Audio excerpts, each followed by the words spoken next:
svou sexuální orientací? Chod do piče, takéto kokotiny dávať nebeti. Tyko, to čtu, co četl ty, ne? Ne. To si dojeba teď. Takže ty jsi spokojený se svou postavou, myslíš říct? Dík nohy, rohlíky. Co mluvíš, víče? Ty jsi spokojený se svou Práško postavou. na svoj vek úplne v pohode. Je pro tebe rodina důležitější než hudba?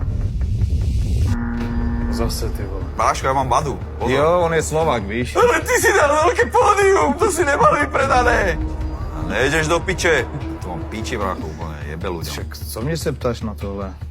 Však lebo cítim z teba útok nejaký. Útok, ty vole. Ne, že nechápeš, tak si hovorím, že buď si vypatlaný, alebo... Zaplatil jsi někdy umělé streamy, views, Ale už nebo to do piče, followery? jebe ti, nezaplatil.